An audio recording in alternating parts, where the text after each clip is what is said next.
Okay, hello everyone. Welcome to another live session of the STX Next live show. Joining me today is Wojciech Lichota from AdTonos. Wojciech, how are you doing today? I'm doing pretty well, thank you. Really excited with the interview today. Yeah, I'm excited too. It was ultimately was a pretty spontaneous thing, I feel, because we talked just last week about having this. But I saw that you just launched a new product. I thought, hey, why not just do this, right? Exactly. All right. Cool. So, hello everyone watching and listening. I'm sure for a little while you'll still be kind of joining in, trickling in. If you can see us and if you can hear us, please leave a comment. As always, let us know everything is working right on the technical level, because we have some things to talk about today, and we wouldn't want you to miss anything. We wouldn't want to mess up the recording either, because there is going to be a recording if anybody asks. So just make sure that you can let us know that you can hear us and see us. And I got a feeling that I should have some special thanks today for everybody watching and listening, because guys, you could be playing Cyberpunk right now, and you're not. So thanks even more so for that. Wojtek, are you gonna play? No. Unfortunately, I don't have hardware for this title, but Yeah. looking forward to play someday. But Yeah. definitely, I will watch on Twitch some streaming just to see how good is Cyberpunk. Yeah. Just to get a taste. I'm in the exact same boat. I wish I could play, but my laptop is not really up for it. I think I'm gonna have to wait for a new rig, or maybe get a console to actually be able to play it. So yeah, maybe the other people watching are in a similar situation, and they decided to join us today. Having Wojtek here is quite special, because for anybody who doesn't know, Wojtek used to be part of STX Next, and I think it was for over 11 years, right? Yeah, it was 11 years. Quite unusual for IT to stay that long in one company, but it was challenging. In these 11 years, I was in a few different roles. I was developer, I was CTO, I was manager of two different offices in two different cities. So it was an adventure. Yeah, Yeah, definitely. yeah. You even started two of our offices, if I recall correctly, right? Yes, that's right. I moved from Poznan, where the main office of STX Next is. I moved to Łódź and opened a new branch, new office there.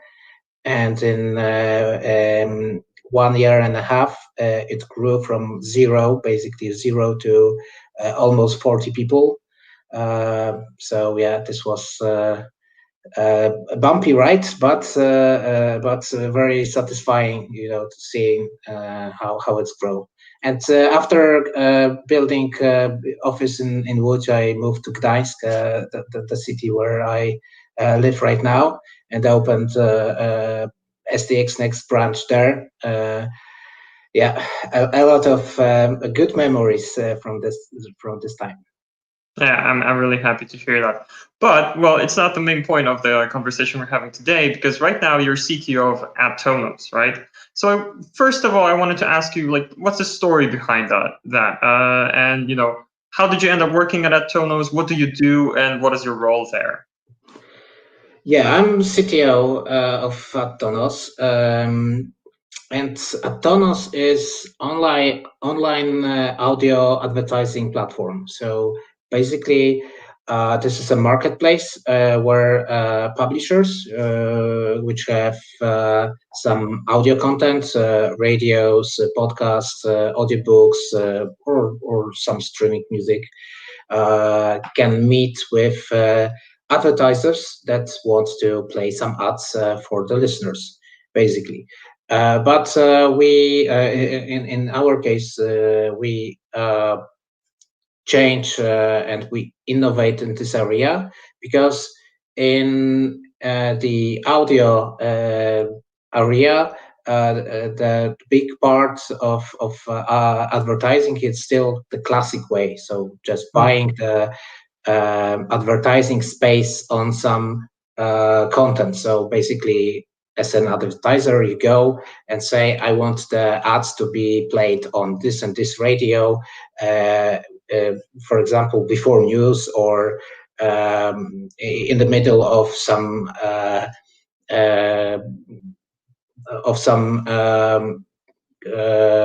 radio content about some topic, for example. So you buy a content, you buy a ad space around some content, not buying the audience, the target group that listen to, like you do in online marketing, like digital. So in AdWords, you just buy, the target group. You want, to, for example, to reach some people interested in medicine or automotive. You buy the target group, not buying the exact space on some website, for example, on I don't know, on it website. So we do the same on audio market, and we just trying to switch advertisers of audio for them to stick to the same way as they buy digital or video. Yeah, I think I saw that in your promotional materials somewhere, that you're basically AdWords for radio ads. And it really sounds like a radio and audio in general might be a little bit behind here. So it sounds like you're kind of bringing them into the 21st century in terms of targeting and picking your audience, right? That's right. That's right. Okay. No. So what I wanted to ask is, well, so that's what AdTonos does, but what about your role? You're CTO, and how would you define your role within that organization? Yeah, this is a small startup. Right now we have around 12 people on board. So in such small startup, CTO is basically for everything. And there is no strict role or strict description of the responsibilities, etc. So basically, I'm responsible for whole development and maintenance of the IT side, let's say IT side of the startup, but also a lot of business talks and just taking care of the product that we built in that way that it's being able to deliver new features and new functionalities in a budget, in a time frame, but also be able to just earn some money on it. Yes, to be profitable. This is also very important. So many different things from coding and from being sysadmin to product owner, through product owner to just a co-founder of the startup. So different things there. Sounds like very, very busy days. Yeah, it is definitely. Okay. And I wanted to ask a question related to that, because I had this new idea. We've been doing these live sessions for a while, and I'm super glad to have a CTO to talk with here. And I'm sure some other CTOs might be tuning in or maybe listening to the recording. So just before we get into everything else, I just wanted to deliver some value up front. So my question to you would be, based on your experience, within STX Next, where you were a CTO for a time, and within AdTonos and all of your breadth of experience, what is your number one tip for CTOs? Yeah, I think this will be the good tip for every small startup CTO. So in that case, most of that kind of CTOs just rise from the role of developer, and the tip is here just you have to just stop being a lead developer in project. You have to leave that role to somebody else. So basically, This also shows how I worked on the new product, the yours truly, that we'll probably discuss later. We'll definitely discuss it. Yeah. Yeah. How I worked. It started with proof of concept, basically. And on proof of concept, I worked alone.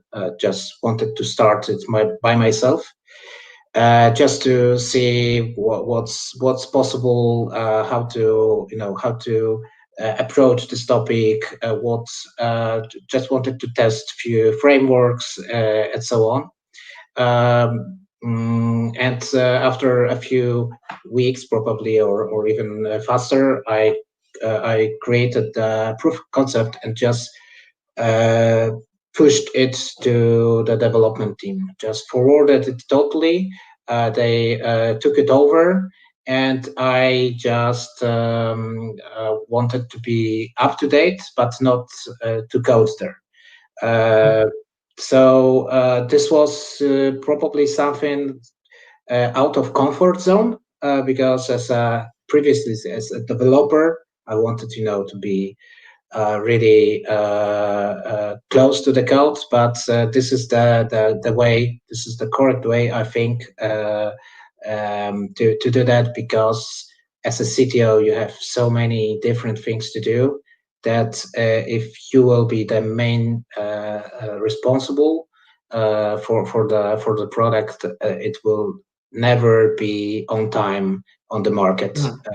Just not possible, to be a lead developer and a CTO at the same time.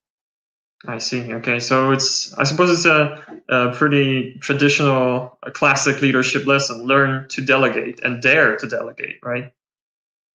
Yeah, that's true. That's true. But still, it's important to be up to date with the project and the technology. And the good way here is code review, because in the code review you just see what's changing the project. But also, what is more important, you just learn what your team, what's your developers just add, and you can see what neat things that they just learned and added, and you can learn from them. You don't try to be a guru or expert in coding in your startup, because you don't have time for that, basically. But still, you can be close to the project and be up to date with it. Okay, I see. Yeah, it sounds like a really good tip, and I feel like it applies maybe to even more than just coding. Because when I think about my work, creating content, I do end up doing a lot of review myself. So I think it might apply to more disciplines. I just wanted to remind everybody watching that if you have any questions whatsoever for Wojciech about his experience, or if you just want to say hi, if you're watching from STX Next, for example, don't hesitate to use the comment section, okay? I have some questions that I want to ask Wojciech, but if you have any of yours, if you're curious about anything that we say here, just go ahead and ask, and we'll address those. It's we're doing this for you guys, guys and gals. So take that into account. But with that said, we're going to move into the product. We're going to talk about yours truly. So first of all, well, before we go into the technical nitty gritty, and before we go into the story of how the product came to be, how do you usually describe what yours truly is? Or let me say like this: if you were to explain to somebody's grandma who's not very technical how yours truly works, what it does, what would you say? We call it interactive audio ads. The difference between normal ads is that you can interact it with it.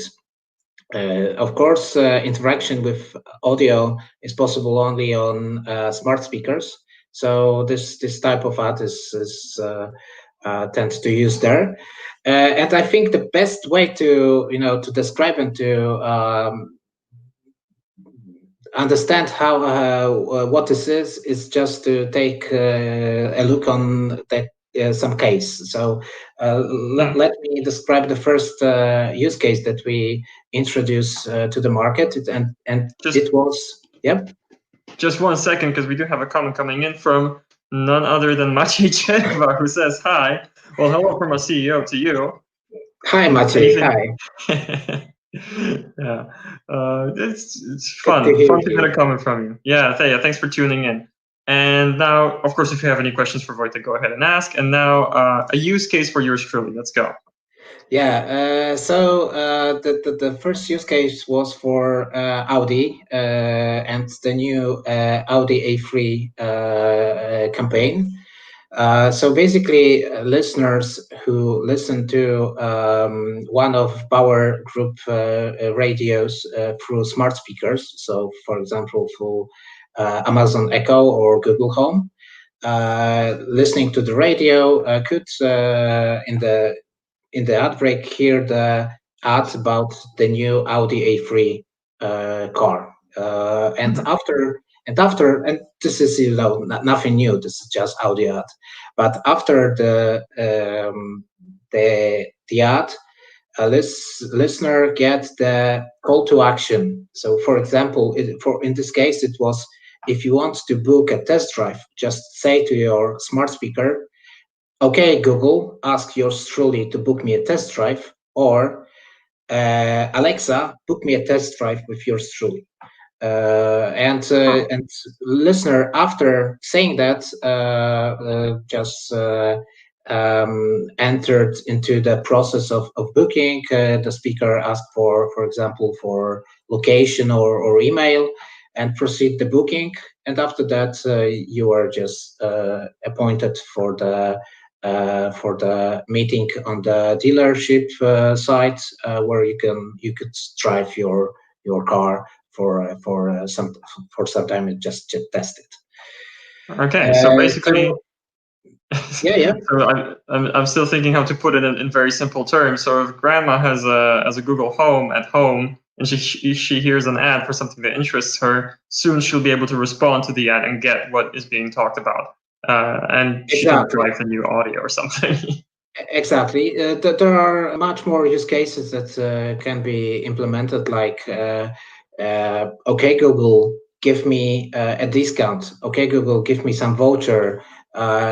Send me some details, or put it into my cart, and so on and so on. So just adding something to the ad that gives some value for the listener, of course, but also gives some ability for the advertisers to directly communicate with the listener of the ad, which is of course interested, because if it's not interested, then he will or she will not start the conversation with the smart speaker.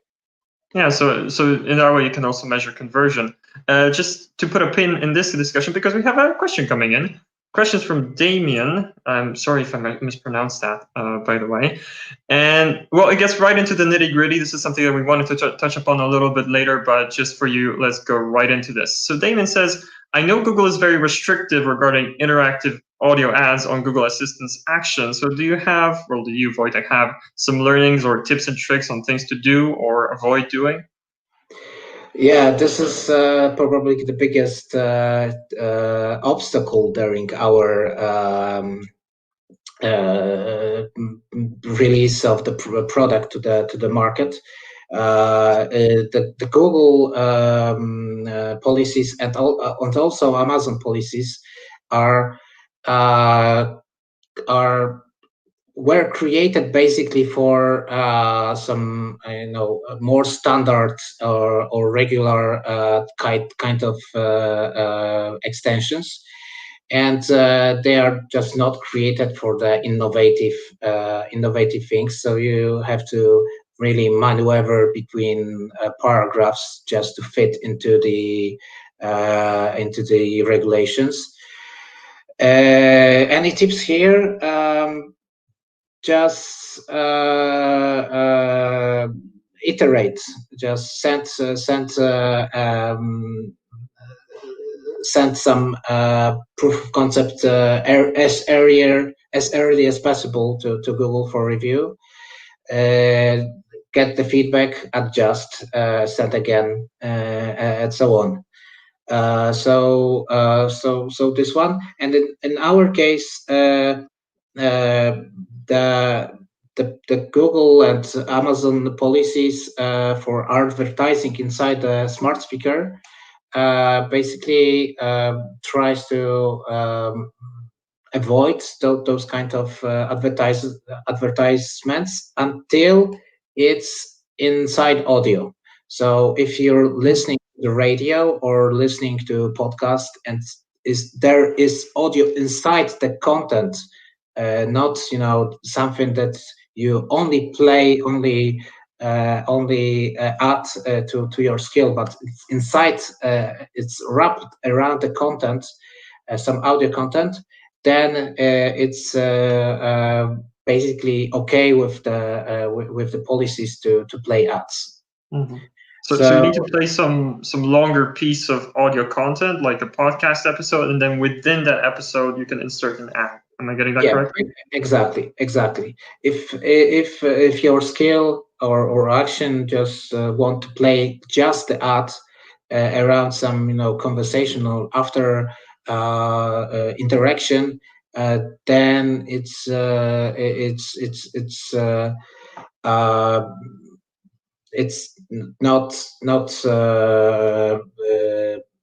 good with the policy.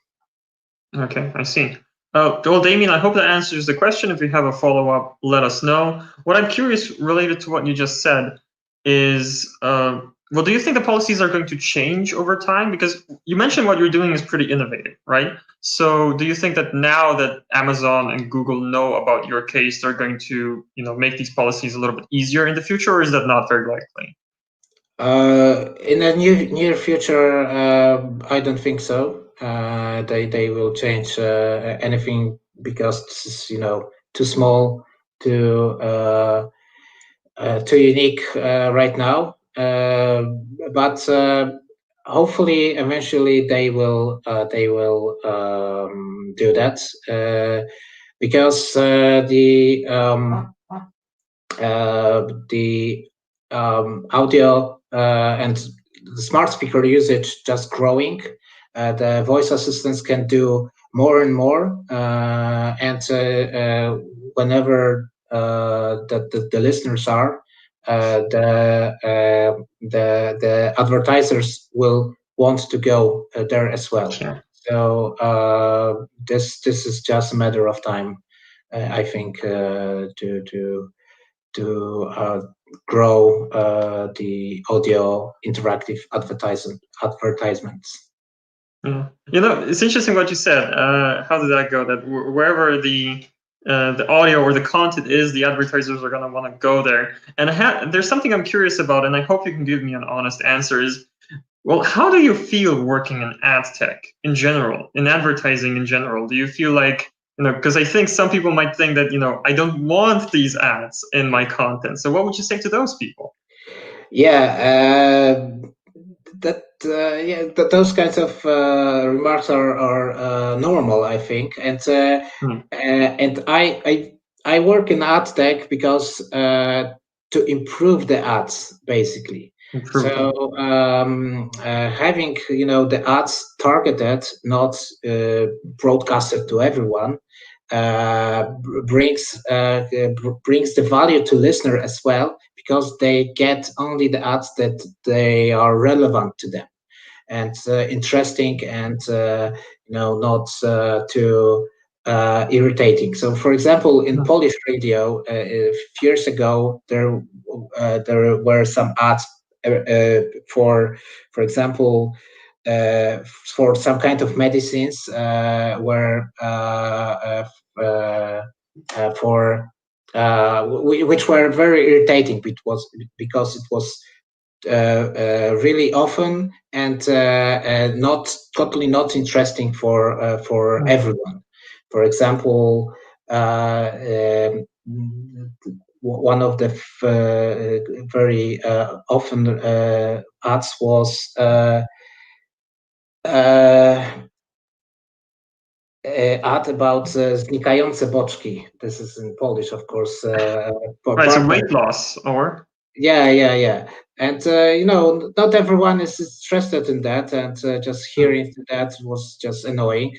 But with audio targeted ads, you can hear only ads which are really important to you and interesting to you. And that's why I'm here in AdTonos, just to improve the ads, also for listeners, to get only the important and relevant ads. Yeah, and I guess what I would add to you and say to those people is that ads are going to happen anyway. We might as well do the work and create a technology that you hear or see an ad that is something that actually interests you. I was looking at my ads on Facebook the other day, for example, and I thought that the targeting is getting better, because now when I see those ads, it's something that's quite relevant for me. For example, I see ads for video games, which I'm very interested in, and I don't mind them that much because they at least keep me up to speed on what's coming in the video game industry. So again, they're gonna happen anyway. I'm glad I don't have weight loss ads or hot singles in your area there. Right, so might as well be something that's relevant. I think I see another comment coming in. It's from Yoga saying, "Interesting. Congrats, Wojtek, on the product release, and all the best." Yoga. Thank you, Yoga. Yeah, we cooperated in STX Next some time ago, so I know Yoga. Thank you. Really appreciate that. And thank you for joining. And of course, if you have any other questions, go ahead and ask. We're here, with a little bit of Wojtek's time just to satisfy your curiosity. Meanwhile, I'm going to pick another one from the list. We basically touched upon the biggest obstacle on the way to launching yours truly, because somebody asked the question, and I'm super grateful for that. But let's flip the coin now, then. And I was wondering, is there anything in particular, because you took all of these steps, you did all of this work, you got the project to completion, to launch, right? So is there anything that you did along the way that you're especially grateful that you did? What was your best move that made the launch easier?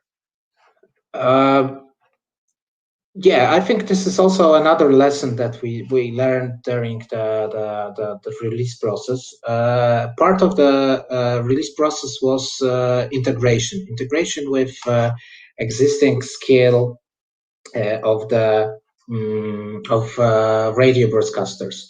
I'm saying skill and action without saying what exactly it is, but basically, if you want to extend functionality of the voice assistants or Amazon Alexa or Google Assistant, you have to write a kind of software which is called skill for Alexa or action for Google Assistant.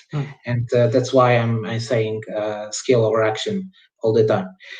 So part of the process was to integrate with the skill of radio station, basically.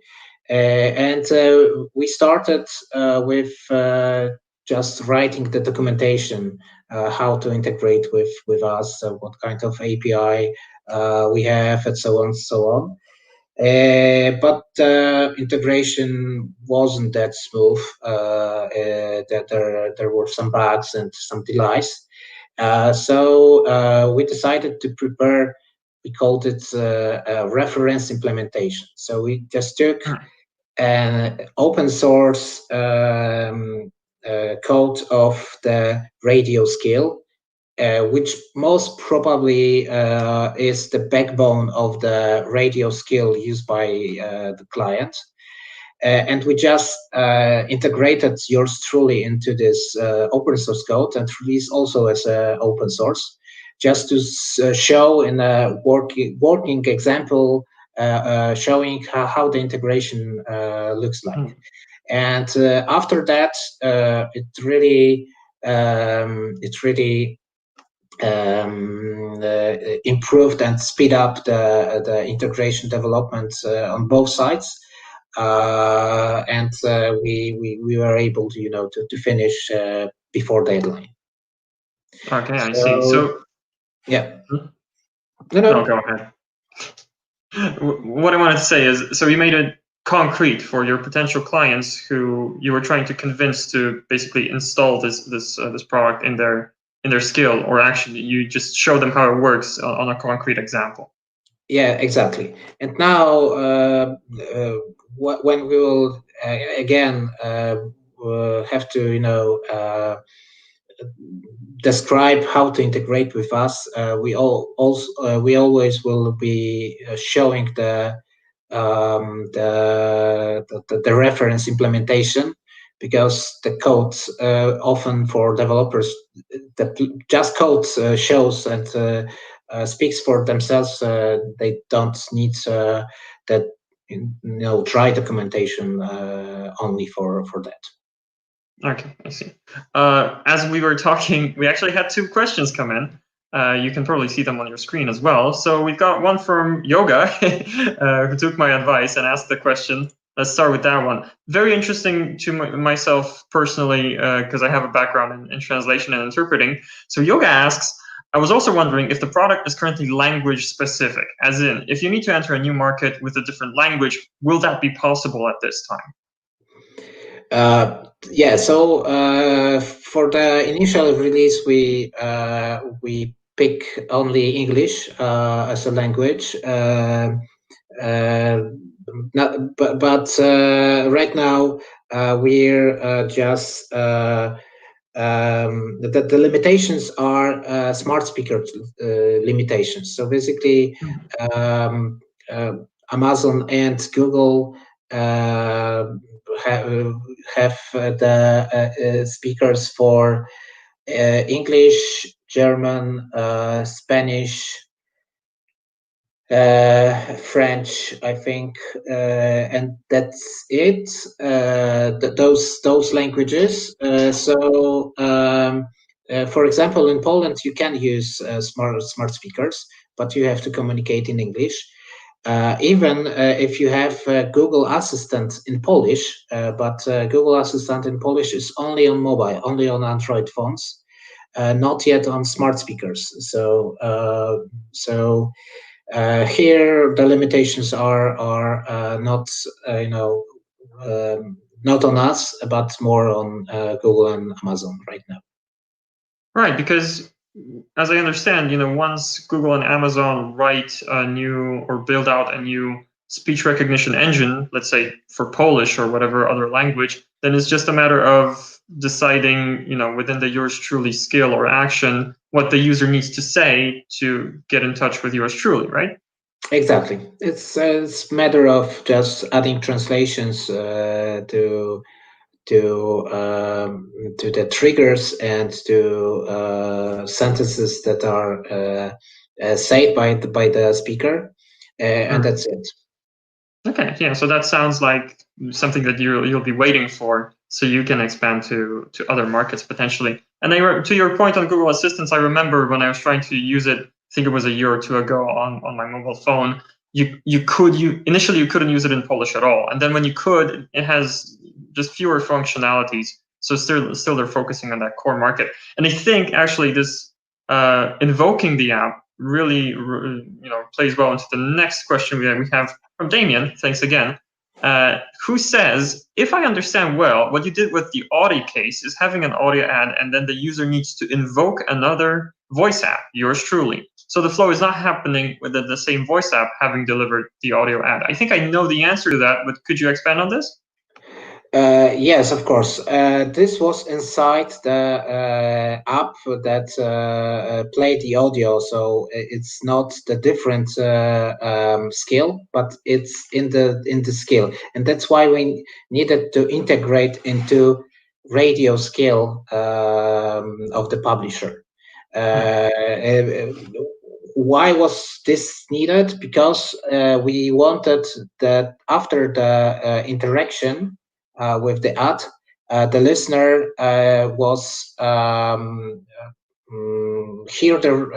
was back moved back to the radio, to the audio stream. So he was not just breaking or stopping the listening, just have pause for conversation with the ad, and after that he was going back to listening what he listened to before the ad. So in the end, it works just like a regular radio ad, right? There's content you want, then there's an ad. In this case, personalized, so it might still be something that you want, and then you get right back to our regularly scheduled programming, as they say. Exactly. And the second thing is, I think Amazon policy restrict advertising of different skills. So you can basically advertise some invocations inside your skill, but you can't advertise different skills. And also that's why we needed to this working in the radio skill, inside the radio skill. I see. So does that mean if I have an Amazon skill or Google action, can I use yours truly to promote that or not? Yes, you can. Because then I would just be interacting with yours truly to get to that other action or skill. You can use yours truly directly if you know the brand yours truly. But if you don't know, you have to go through the skill that you already have. So, for example, radio that you regularly listen to. So you can go both ways. Okay, I see. Okay, Damon, hope that answers your question. Anybody else who has one, you're invited to ask them. We're doing pretty well on the questions rolling in, so keep it coming. And now I wanted to ask you, Wojciech, because we talked a little bit about how it works, and you talked about the decisions made along the way that made it easier, about the obstacles. Now let's talk tech, right? Because you're CTO. And I remember during the initial talk, you said, when we were preparing for this a little bit, you mentioned some things that I thought were really, really interesting. So let me ask a general question, then you can talk in specifics. So what technology did you use to build yours truly? So we selected Java framework for this part. Java is a framework based on TypeScript and Node.js. And this framework is multi-platform. It means that with one code base, you can write a skill for Alexa and action for Google Assistant. Okay, so it's almost like React Native allows you to write for both Android and iOS, and here it's also cross-platform, right? Yeah, exactly. This is a good example of cross-platform, but this is for mobile, and in here we're talking about voice assistant. But comparison, this is okay. And this framework is constantly evolving. They adding more features.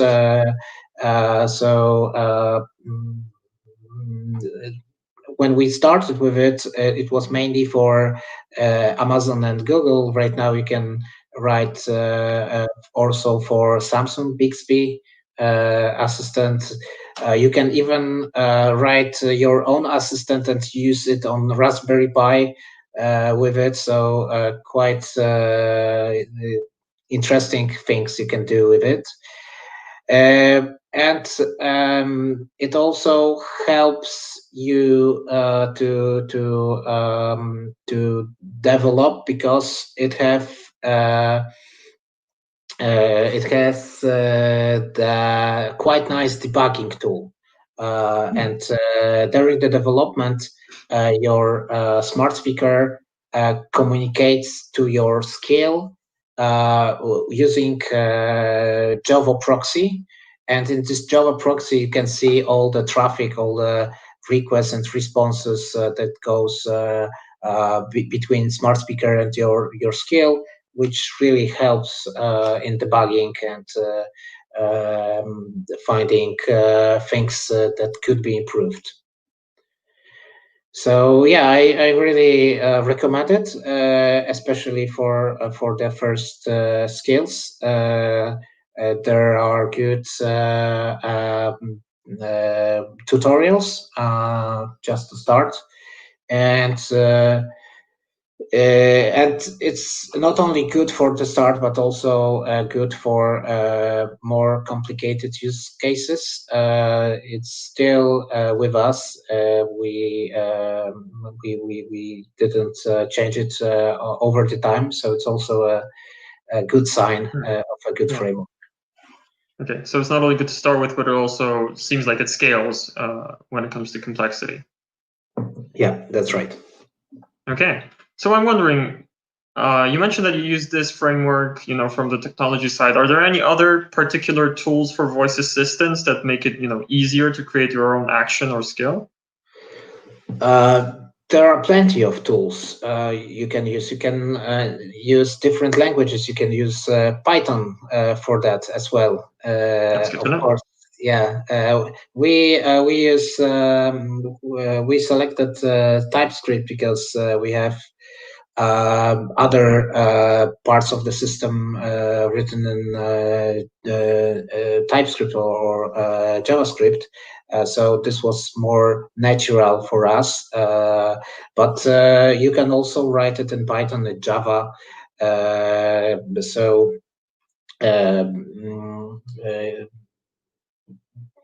It's much easier. There are also no-code tools for developing skills, like with drag and drop and just connecting them together. It's quite interesting. It's very good for start, but the no-code approach is much harder to test, basically, because you don't have unit tests, you don't have automatic tests for that.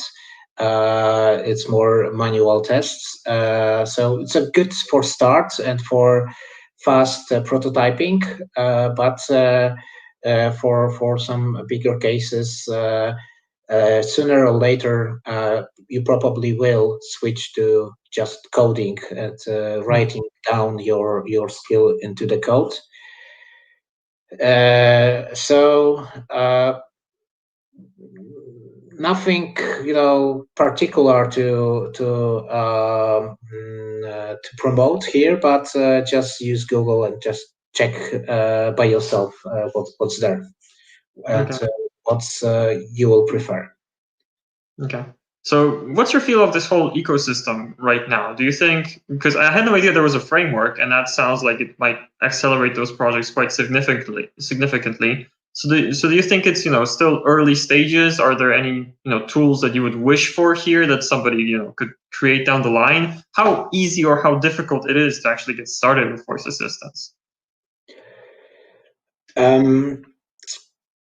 I think with the coding part it's quite major. It's already for a few years there. The Amazon Alexa is for I don't know 4 or 5 years already, and the developers created tools for developing skills and actions. I think we're lacking something like Bootstrap for web. Something for the user experience, user interface layout. In voice assistants, you have something called voice user interface, and this is the way of building the interaction with the user of smart speaker. So how to create and what to say through the speaker in the way that it will be easier for the user to interact with it. And in here you have only the voice, so you have to change the sentences in the way, or change the flow of the conversation to just improve the experience of the user. And in here everything is custom made. There are no building blocks to use, and sometimes you just have to learn through some A/B testing or testing on some focus groups. Would be nice to have something like Bootstrap on web, where you just pick components and just stick it together. Yeah, so I suppose that stems from the whole area being not so mature yet, and there aren't any strict design guidelines that you could follow here. One thing that comes to my mind is that, for example, one big choice is how do you invoke the assistant in the first place? And one thing that I noticed, I don't know if maybe you have some inside info on that, is I noticed that initially when I wanted to talk to the Google Assistant, it was always, okay, Google, do this and that. I think recently they also introduced Hey Google as an alternative. And I wonder, is it because it's less syllables, because okay is 2 syllables and hey is just 1? There's less room for error here. But I suppose those kind of choices, like a standard is going to emerge, but it's not here yet, right? Yeah, you can use both, okay and hey. On Amazon, you can use Alexa or computer. Computer, oh yeah. So I'm not sure why they change it, but both are okay. Both are okay. Yeah, I'm sure they must have tested it. And that is a very interesting field, but we also have a question coming in, and I thought we might want to address it. I wonder what you're going to say here. I'm curious myself, because it's about GDPR, so let's get into it. It's from Damien again. Thanks for staying with us. And here's the question. Speaking about voice user interface and the fact that asking many personal, I suppose, pieces of personal information such as name, surname, phone number, email address, this can be tricky using voice. So how do you manage to collect that data perfectly? That's one, and then transfer it to the brand. In the case you mentioned, that's Audi, while still being GDPR compliant. So what would you say to that? Yeah. So the first part, to collect it perfectly. When you ask for example, for phone, and you just spell the phone number by number through the speaker, the voice assistant engine can just miss or mismatch some numbers, and then you can get just wrong phone number, for example. And this is quite common, that some words, for example, street names, can be just quite complicated and just be mismatched by the speaker. So in here we use the internal functions or APIs of the speakers. So on Amazon, you have API endpoints to get the user data, like name or phone number or email address. And user at first have to grant permission to you to get it, to extract it. And on Google, you have something called account linking. And after account linking, you get also some data from the account which was linked to your skill. And there is, for example, email address or name, even a profile photo, as far as I remember. So, okay, so it's like, instead of asking, say your name, we just asking, please grant us permission to extract your personal data. on both platforms. And the second part, how to comply with GDPR. Yes, we couldn't pass the gathered data to Audi without additional permissions, and to do that, we used some kind of trick, I could say, but which is legal. So after the booking, we sent the email to the listener because he granted the email address to us, and in the email, his final step is just the button forward this to Audi. And so this is the clear step in which the user, forwards his data to Audi, and in this step he basically allows also his data to be on Audi side.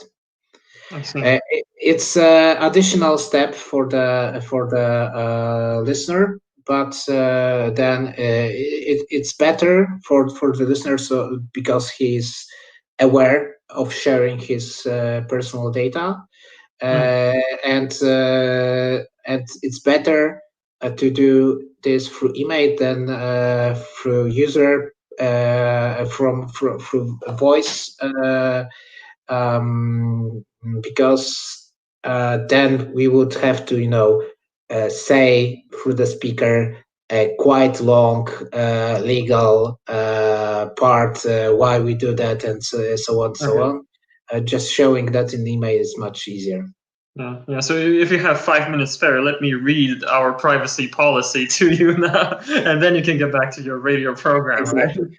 Instead of that, we send it to email, and users just have to click send it to Audi, and you're booked.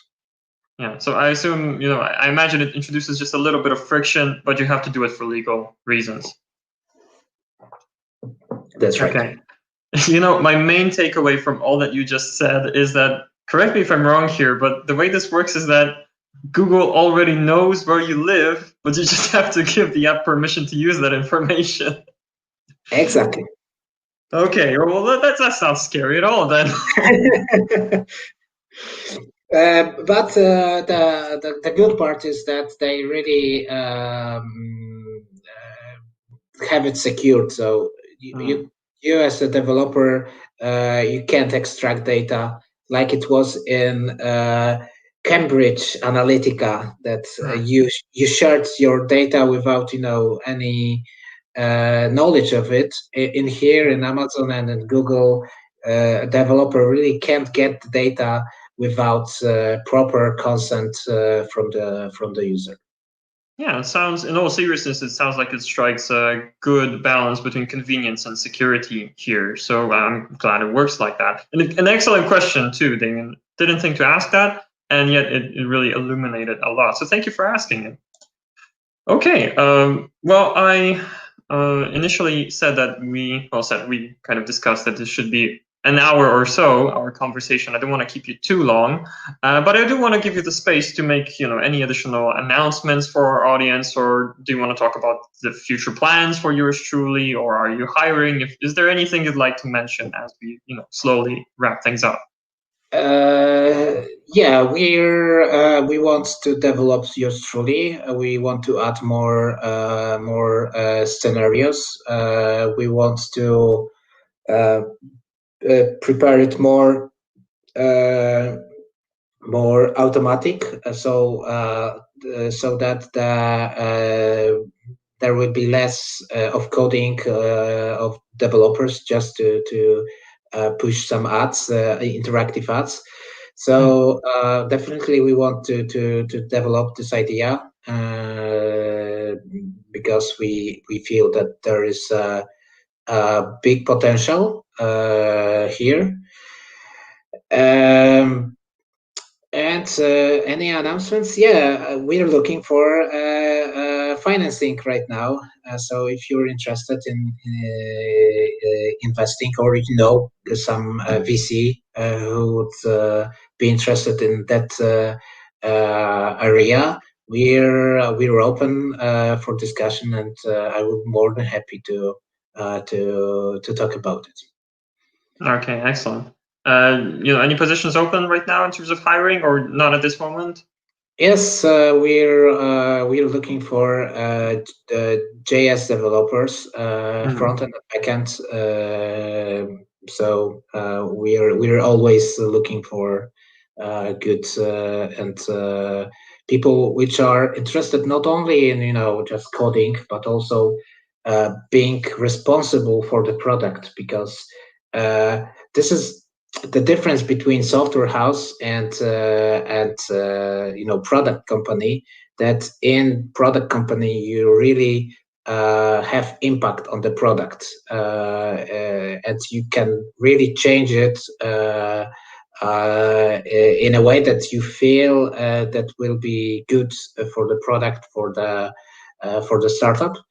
In software house, it's harder to do that. It's also possible, but harder. And if you don't feel that, if you feel that this is what you would like to do, definitely this sounds very interesting. You know what? This brings a thought to my mind. I hope I'm not being too candid here, but it sounds like maybe this is part of your motivation to actually move from a software house to a product company. Is that having this impact on the product is something that motivates you? Yes, that was a part of it. There was a few reasons why I left STX Next and moved to AdTonos. One part was just a great idea of the platform, of the product that Michał, CTO of AdTonos, just bring to me. Technical challenges in as well, and also the product, and being really responsible and having impact on it. Okay. In terms of hiring, there's one last thing I'm curious about. It's going to be a fairly specific question, but it's something you mentioned before, I think. Voice interface design. Do you think you're going to have like a dedicated role for that in the future? It's already there. You already have one. Okay. No, not in our company yet. Okay. We hope to have such a person soon. But yeah, there are voice user interface designers. There's even a conference in UK just for that. So this growing and growing each year, and hopefully we'll have such role in our startup soon as well. Yeah, I'm asking for purely personal reasons. It just sounds like a very interesting job to do.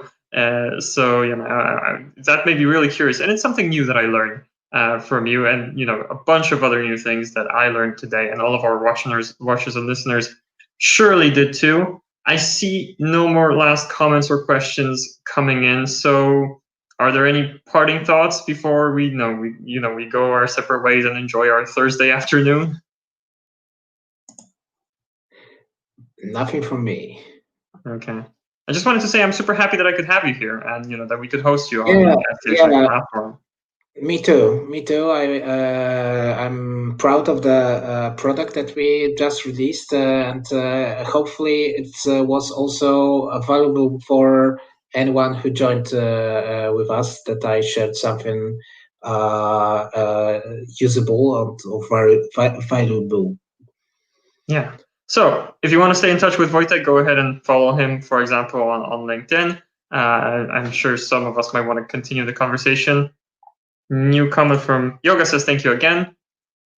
Thank you, Yoga.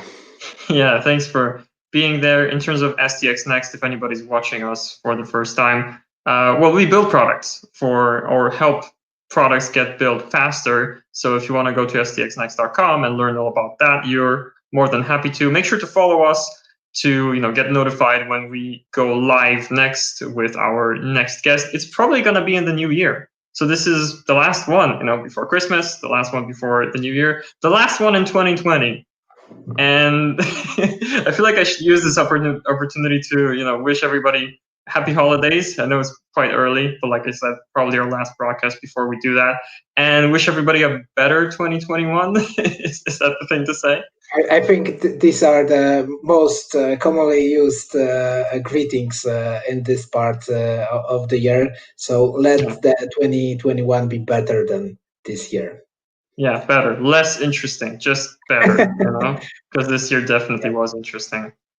All right, so on that note, Wojtek, super happy that we could do this, honestly, and I'm glad we could have the conversation, and I hope we'll talk again soon for whatever reason. Yeah, I hope so too.